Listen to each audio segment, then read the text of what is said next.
బంగారు పండ్లు అనేటువంటి అనుదిన వర్తమాన కార్యక్రమం చూస్తున్న మీ అందరికీ ప్రభువైన యేసుక్రీస్తు వారి శ్రేష్టమైన నామంలో శుభములు వందనాలు తెలియజేసుకుంటూ ఉన్నాను. ఈరోజు మన ధ్యాన అంశము సామెతల గ్రంథము 12వ అధ్యాయము 24వ వచనము.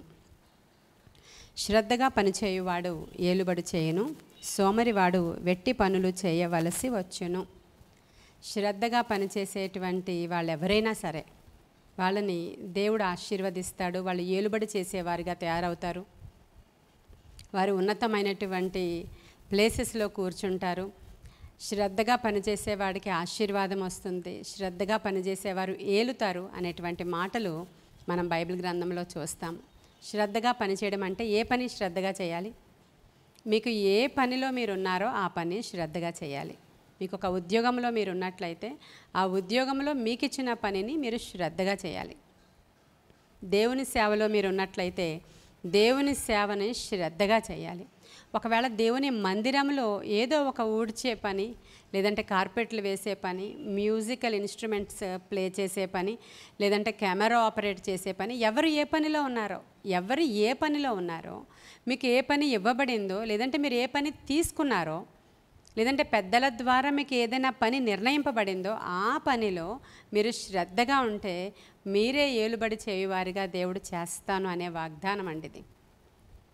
సోమరితనంతో ఉన్నవాళ్ళు దరిద్రులు అవుతారని చాలాసార్లు సామెతల గ్రంథంలో రాయబడి ఉంది. మరి మీరు మీకు ఇచ్చినటువంటి పనిలో శ్రద్ధగా పనిచేస్తున్నారా?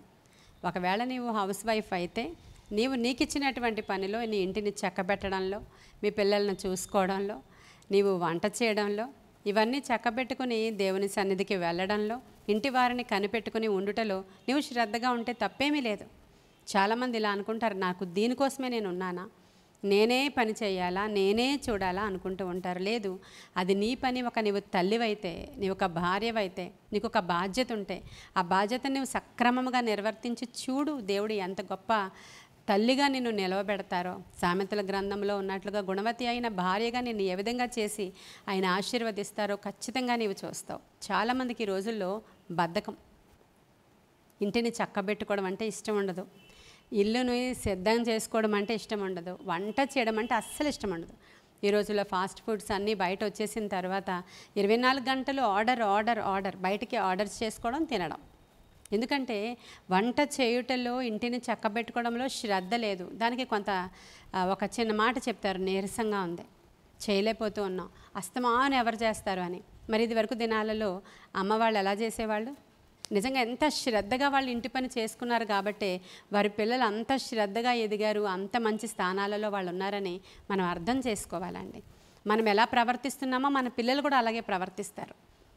దేవుడు ఎప్పుడు కూడా ఎవరిని ఖాళీగా ఉన్న వాళ్ళని, బద్ధకంగా ఉన్న వాళ్ళని, చాలా ఆరాంగా రిలాక్స్గా కూర్చున్న వాళ్ళని పిలిచినట్లుగా లేఖనంలో లేదు.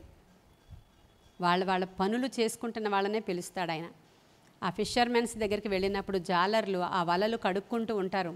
ఆ బోట్స్ దగ్గర సిద్ధం చేసుకుంటూ ఉంటే వారిని పిలుస్తాడు దేవుడు. మత్తయ్య అనే ఆయన ట్యాక్స్ కలెక్టర్ ఆ యొక్క ట్యాక్స్ కలెక్టింగ్ ఆఫీస్ దగ్గర కూర్చొని ఉన్నప్పుడే పిలుస్తాడు దేవుడు. చాలా సందర్భాలలో దేవుడు ఆయన పాత నిబంధనలో కూడా ఎవరినైనా పిలిచారు అని అంటే వారు వాళ్ళ పనిలో నిపుణత గల వారినే పిలిచినట్లు మనం చూస్తాం. ఏలియా వస్తాడు ఎలీషా దగ్గరికి. ఎలీషా భూస్వామి 12 అరకల ఎడ్లను ఆయన దున్నుతూ ఉన్నటువంటి సమయంలో ఆ ఏలియా వచ్చి ఎలీషా మీద ఆయన షాల్ కప్పుతాడు. అంటే ఆయన పనిమంతుడు, పని చేస్తున్నాడు, ఆయన భూస్వామి అయినా ఆయన పనిలో ఆయన అక్కడ ఉన్నప్పుడు, ఆ పనిలో ఉన్నప్పుడే నా పని చేయడానికి రమ్మని దేవుడు పిలిచినట్లు మనం చూస్తాం. దేవుడు ఎప్పుడు కూడా శ్రద్ధగా పనిచేసేవారిని వెతుకుతూ ఉంటాడు. వారిని ఏలుబడి చేయువాడుగా, వాళ్ళని ఏలేవారిగా దేవుడు తయారు చేస్తారు. ఎలీషాని ఎలా చేశారండి దేవుడు? ఏలియా చేసిన అద్భుతాల కంటే అధికమైనటువంటి అద్భుతాలు చేసేటట్లుగా ఆశీర్వదించి రాజులు సహితము ఎలీషా గురించి భయపడేవారు. అసలు రాజులు ఏం చేస్తున్నారు, శత్రు రాజు పన్నాగమేంటో ఎలీషాకి దేవుడు బయలుపరిచారు కదా. ఎంత గొప్ప ఆధిక్యత కదా. అంటే ఈరోజు కూడా దేవుడు మనతో మాట్లాడుతున్నాడు. శ్రద్ధగా నీవు పనిచేసేవాడవైతే ఖచ్చితంగా నీవు ఆశీర్వదింపబడతావు. మీలో చాలామంది ఇలా అనుకోవచ్చు, ఏముంది, నేను చాలా రోజుల నుంచి నమ్మకంగా పనిచేస్తున్నాను, నాకు ఇచ్చిన పని నేను ఎప్పుడు శ్రద్ధగా చేస్తాను, దేవుడు నాకు ఈ పని అప్పగించాడు, నేను శ్రద్ధగా పని చేసి ముగిస్తాను, అయినా నాకేమీ లేదు అని అనుకుంటూ ఉంటారు మీలో చాలామంది. దేవుడు ఒక మాట, ఒక వాగ్దానం బైబిల్ గ్రంథంలో చేశారంటే అది అక్షరాల నెరవేర్చబడుతుంది. భూమి ఆకాశం గతించిపోతాయి కానీ ఆయన మాటలు గతించవు అని దేవుని యొక్క వాక్యం సెలవిస్తుంది. జెరుబ్బాబెలు అనేటువంటి ఒక ఆయన ఆ యొక్క బబులోను దేశంలో నుంచి యెరూషలేము మందిరము కట్టించడానికి దావీదు వంశస్థుడు, రాజవంశీయుడు అతను, ఆ యూదా గోత్రికుడు. ఆయన ఆ యొక్క రాజు ద్వారా ఆ యొక్క ఒక పిలుపుని ఇస్తాడు. ఏమని అంటే, ఇదిగో ఆకాశమందలి దేవుడు ఆయన కొరకు ఒక మందిరాన్ని కట్టను ఉద్దేశించాడు కాబట్టి మీ యూదులందరూ అక్కడికి వెళ్ళిపోండి అని చెప్పినప్పుడు జెరుబ్బాబెలు నాయకత్వంలో వాళ్ళందరూ బయలుదేరి వస్తారు యెరూషలేమునకి. వచ్చినప్పుడు వాళ్ళు మందిర పని ప్రారంభించినప్పుడు మీరు చదవండి జకర్యా గ్రంథము 4వ అధ్యాయము 10వ వచనంలో, జెరుబ్బాబెలు చేతిలో గుండు నూలు ఉండుట చూచి దేవుడు సంతోషించెను అని రాయబడి ఉంది. గుండు నూలు అంటే ఆ యొక్క ప్రాకారాలు, మందిరాలు, గోడలు కట్టేటప్పుడు ఉపయోగించేటువంటి ఒక సాధనం.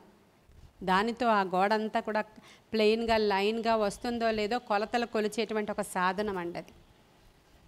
ఆ సాధనము జెరుబ్బాబెలు చేతిలో ఉండుట చూచినప్పుడట దేవునికి చాలా సంతోషం వచ్చిందంట. ఒకసారి ఆలోచించండి. అంటే అతనికి ఇచ్చిన పనిలో అతను శ్రద్ధగా పనిచేస్తున్నాడు అని దేవునికి తెలిసినప్పుడు ఆయనకి సంతోషం కలిగిందంట. మరి నీ చేతిలో నీ దేవుడు నీకు ఇచ్చినటువంటి పని చేస్తూ ఉన్నావా, లేకపోతే 24 గంటలు సెల్ ఫోన్ పట్టుకొని, టీవీ రిమోట్ పట్టుకొని, ల్యాప్టాప్ పట్టుకొని ఏం చేస్తున్నావు నువ్వు? ఒకసారి ఆలోచన చేయాలి. పని మీద వంకలు పెట్టేవాళ్ళు, పని చేయడానికి రకరకాల నాకు ఇది అది అది అని వంకలు పెట్టేవాళ్ళు ఎలా ఉంటారంటే, పరలోక రాజ్య మర్మాలు చెప్పినప్పుడు యేసుక్రీస్తు ప్రభువారు దీని గురించినటువంటి ఒక మర్మాన్ని కూడా చెప్పారు. అది మత్తయి సువార్త 25వ అధ్యాయము 14వ వచనంలో, ఒక యజమానుడు ఆయన దేశాంతరము వెళ్ళిపోతూ ఆయన దగ్గర ఉన్నటువంటి దాసులను పిలిచి, ఒకడికి 5 తలాంతులు, ఒకడికి 2 తలాంతులు, ఒకడికి 1 తలాంతు ఇచ్చి దీనితో మీరు శ్రద్ధగా పని చేసుకోండి అని, బిజినెస్ చేసుకోండి అని ఇచ్చారు ఆయన. 5 తలాంతులు ఇచ్చిన వాడు శ్రద్ధగా పనిచేశాడు. ఎలా చేయాలో అలా పని చేసుకొని మరీ ఎక్కువ 5 తలాంతులు ఆయన సంపాదించి పెట్టాడు. ఈ లోపల యజమానుడు వచ్చాడు. దేశాంతరము పోయిన యజమానుడు వచ్చాడు, లెక్కలు అడుగుతున్నాడు. నేను ఇచ్చాను కదా, మీరు ఏం చేశారు? నేను శ్రద్ధగా పని చేశానయ్యా, కాబట్టి దీన్ని నేను డబల్ చేయగలిగాను. వెరీ గుడ్ ప్రభు అంటున్నాడు. అప్పుడు అక్కడ ఏమంటాడు? యజమానుడు అంటున్నాడు, బహళ నమ్మకమైనటువంటి మంచి దాసుడా, నీవెంత మాత్రం నిర్లక్ష్యము చేయక, బద్ధకము చూపక, రకరకాల వంకలు చెప్పక నేను ఇచ్చినది నీవు వృద్ధి పొందింపచేసావు కాబట్టి నీవు నమ్మకమైన దాసుడివి అని దేవుడు పొగుడుతూ ఉన్నాడు. అంటే యజమానుడు పొగుడుతూ ఉన్నాడు. 2వ వాడు వచ్చాడు. వాడు చెప్తున్నాడు, నేను కూడా నీవు నాకు ఇచ్చినటువంటి తలాంతుల్ని నేను డబల్ చేశాను అని చెప్పినప్పుడు అతన్ని కూడా దేవుడు పొగిడి అప్రిషియేట్ చేశాడు యజమానుడు. ఇక 3వ వాడు వచ్చాడు. వాడికి 1 తలాంతే ఇచ్చారు. వాడు అంటున్నాడు, నీవు అసలే కఠినాత్ముడివి గనుక ఎందుకు వచ్చింది అని చెప్పి నేను దాన్ని తీసుకెళ్ళి భూమిలో పాతిపెట్టి వచ్చాక ఇచ్చేద్దాం, మళ్ళీ ఎవరైనా దొంగిలిస్తారేమో అని చెప్పి ఆ భూమిలోనే ఉంచాను, ఆగావు తెచ్చేస్తాను ఆగు అని చెప్పి వెళ్ళి తీసుకెళ్ళి ఆ ఒక్కటి తీసుకొచ్చి ఇచ్చినప్పుడు యజమానుడు ఏమన్నాడో తెలుసు కదా మీకు? సోమరివైనటువంటి చెడ్డ దాసుడా. చూడండి, మీరు జాగ్రత్తగా అబ్జర్వ్ చేయండి. ఇందాక నేనేం చెప్పానండి? శ్రద్ధగా పనిచేసేవాడు ఏలుబడి చేస్తాడు, బద్ధకంగా పనిచేసేవాడు దరిద్రుడు అవుతాడు. బద్ధకంగా ఎవరుంటారు? సోమరులే ఉంటారు. ఇక్కడ ఏమంటున్నాడు యజమానుడు? సోమరివైన చెడ్డదాసుడా, పని చేయలేక ఆ వంక ఈ వంక చెప్తున్నావా? నువ్వు అసలే కఠినాత్ముడు అని చెప్తున్నావా? నీతో నాకెందుకని చెప్తున్నావా? నాకు నీరసం అని చెప్తున్నావా? అసలు నాకు పని చేయట్లేదు, పని చేయలేకపోతున్నానని చెప్తున్నావా? రకరకాల వంకలు చెప్తారండి సోమరి. పడుకునే ఉంటాడంట మంచం మీద, తలుపు ఎలాగ అటు ఇటు ఊగుతూ ఉంటుందో వాడు ఆ మంచం మీద అలాగే తిరుగుతూ ఉంటాడంట. బయటికి వెళితే అక్కడ సింహం ఉంది అందుకే వెళ్ళలేదని చెప్తుంటాడంట. అంటే కథలు చెప్తాడనమాట సోమరివాడు. ఎప్పుడు కూడా కథలు చెప్తాడు. వీడు అదే కథ చెప్తున్నాడు, నువ్వు కఠినాత్ముడివి, అందుకే నేను నా తలాంతుని దాచిపెట్టేశాను, అంటే దానితో పని చేయలేదు. ఈరోజు అలా దేవుడు నీకు ఇచ్చినటువంటి పనిలో ఒకవేళ నీవు నిర్లక్ష్యముగా ఉండి, ఇది దేవుడిచ్చిన పని కాదేమో, నాకు అసలు ఈ లైఫ్ ఉండాల్సింది కాదేమో, నేను ఈ పనిలో ఉండాల్సింది కాదేమో, నేను ఇంకా ఉన్నతమైన స్థితిలో ఉండాలి, నేనేంటి ఇలా ఇంట్లో ఇలా ఉండిపోయాను, ఈ ఆఫీస్లో ఇలా ఉండిపోయాను, నా చదువుకి తగిన, నా క్వాలిఫికేషన్కి తగిన చదువు కాదు ఇది, ఇలా ఉండిపోయాను, నేను అది చదువుదాం అనుకున్నాను ఇలా ఉండిపోయాను, అయ్యో ఇలాంటి సంబంధం నేను చేసుకున్నానేంటి, ఇలాంటివన్నీ కూడా మీరు అనుకుంటూ ఉంటారు చాలా సందర్భాలలో. కానీ ఏ పరిస్థితుల్లో ఉన్నావో, దేవుడు నీకు ఏ పని ఇచ్చాడో ఆ పనిలో నీవు శ్రద్ధగా ఉన్నట్లయితే నీకు దేవుడు ఏలుబడి చేసే అంత కెపాసిటీ ఇస్తాను అంటున్నాడు ఈరోజు. నమ్ముతారా? మీరున్నటువంటి పనిలో ఒకవేళ మీరు ఆయాసంగాను, చాలా ఏదో శోధనగాను, లేదంటే ఒక నిస్సారంగాను, విసిగిపోయినటువంటి తత్వంతో మీరుంటే ఈరోజు లేచి నీకు దేవుడు ఏమిచ్చారో అది చేయడం మొదలు పెట్టండి. చీపిరి ఇచ్చారా దేవుడు నీకు? ఆ చీపిరే పట్టుకో. నీకు దేవుడు నీ చేతిలో పెన్ ఇచ్చారా? ఓకే, పెన్ పట్టుకో. దేవుడు నీకు ఏమిచ్చారో దాన్నే పట్టుకో. దేవుడు నీకు బైబిల్ ఇచ్చారా? దానిని పట్టుకొని ధ్యానం చేయి, చదువుకో, అధికంగా దాన్ని ధ్యానం చేయి. అధికంగా దేవుని వాక్యం ధ్యానం చేసిన వాళ్ళు నీటి యోరన నాటబడిన చెట్టులాగా ఫలిస్తారండి. ఆకు వాడక తన కాలమందు ఫలమిస్తారండి. నీవు ఒకవేళ సేవలో ఉండుంటే అధికంగా వాక్యం చదువు, అధికంగా ప్రార్థన చేయి, అధికంగా మొర్రపెట్టు దేవునికి, అధికంగా వాక్యం ప్రకటించు, అధికంగా దేవునితో సహవాసం చేయి. దేవుడు ఉన్నతమైనటువంటి శిఖరాల మీద నిన్ను అధిరోహింపచేస్తారు. అందుకే దేవుడు అంటున్నాడు, నీవు ఇంత సోమరిగా ఉన్నావా? ఒకసారి వెళ్ళి ఒక చిన్న జీవిని చూపిస్తాను నేను. సామెతల గ్రంథం 6వ అధ్యాయంలో ఉంటుంది. చూడు, సోమరి ఆ చీమల యొద్దకి వెళ్ళు. అవి వేసవి కాలంలో ఎలా తన ఆహారాన్ని సమకూర్చుకుంటాయో, ఎప్పుడు కూడా అవి బద్ధకంగా ఉండవు, శ్రద్ధగా పనిచేస్తాయో, తమ సమయం వచ్చినప్పుడు ఎలా అవి యాక్టివ్ పార్ట్ తీసుకుంటాయో, తరువాత ఒక మరుగుచోటు వచ్చినప్పుడు, కొంత రిలాక్స్ అవ్వాల్సిన సమయం వచ్చినప్పుడు, సీజన్స్ మారుతూ ఉన్నప్పుడు అవి వెళ్ళి ఎలాగా సంపాదించిన ఆహారాన్ని చక్కగా కూర్చొని తింటాయో, అదే విధముగా నీవు నేర్చుకో. వాటికి రాజు లేడు, ఒక అధిపతి లేడు, అయినప్పటికీ ఎలా శ్రద్ధగా అవి పనిచేస్తాయో మీరు ఎలా శ్రద్ధగా పనిచేయాలి అని దేవుడు చెప్తున్నారు ఈరోజు. కాబట్టి శ్రద్ధగా పనిచేసేవాడు ఏలుబడి చేస్తాడు అనే మాటని మనం ధ్యానం చేసుకుంటూ ఉన్నాం.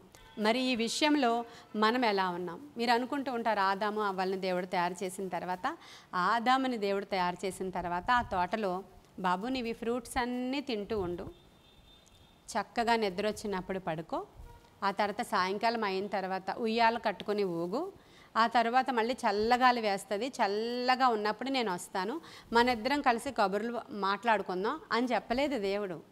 ఆయన తోట వేసి దాంట్లో ఫలవృక్షములను ఇచ్చేటువంటి పండ్లు ఇచ్చేటువంటి చెట్లను నాటి ఆ తోటను సేద్యపరచడానికి, కావలి కాసుకోవడానికి, ఆ తోటను చూసుకోవడానికి తోటమాలి లెక్క అక్కడ ఆదాముని దేవుడు ఉంచి తోటను చూసుకోమని చెప్పారండి.